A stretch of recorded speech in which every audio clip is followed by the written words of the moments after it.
தேவன் மேல் அவர்கள் தங்கள் நம்பிக்கையை வைத்து தேவனுடைய செயல்களை மறவாமல் அவர் கற்பனைகளை கைக்கொள்ளும்படிக்கு கட்டளையிட்டார். கர்த்தருக்குள் பிரியமானவர்களே, உங்கள் அனைவருக்கும் இனிய காலை வணக்கங்கள். இன்றைய வேதவசன தியானத்திற்கென்று நாம் தெரிந்தெடுத்திருக்கும் வேத பாகமானது சங்கீதம் 62:5.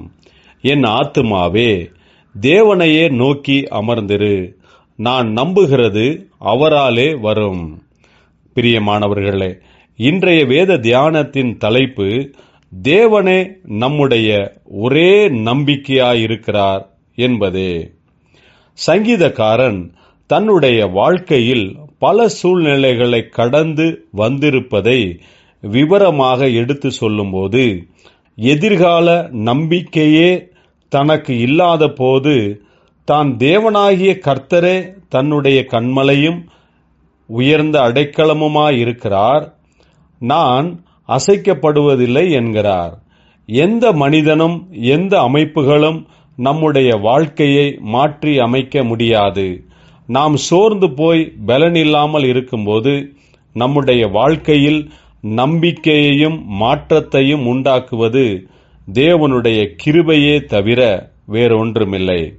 ஆகையால் நாம் எப்போதும் தேவனாகிய கர்த்தர் மேல் நம்பிக்கையை வைப்பதுதான் சிறந்தது. கர்த்தர் நம்மை நேசித்து நம்மிடத்தில் மாற்றத்தை கொண்டு வருவார்.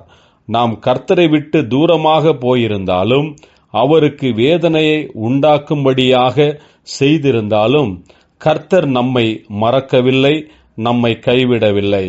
ஆனபடியால் நம்முடைய வாழ்க்கையில் கர்த்தரே நம்முடைய நம்பிக்கை, எதிர்காலம், சமாதானம், ஆசீர்வாதமாய் இருக்கிறார் என்று நாம் கர்த்தரையே சார்ந்து கொண்டிருப்போமாக.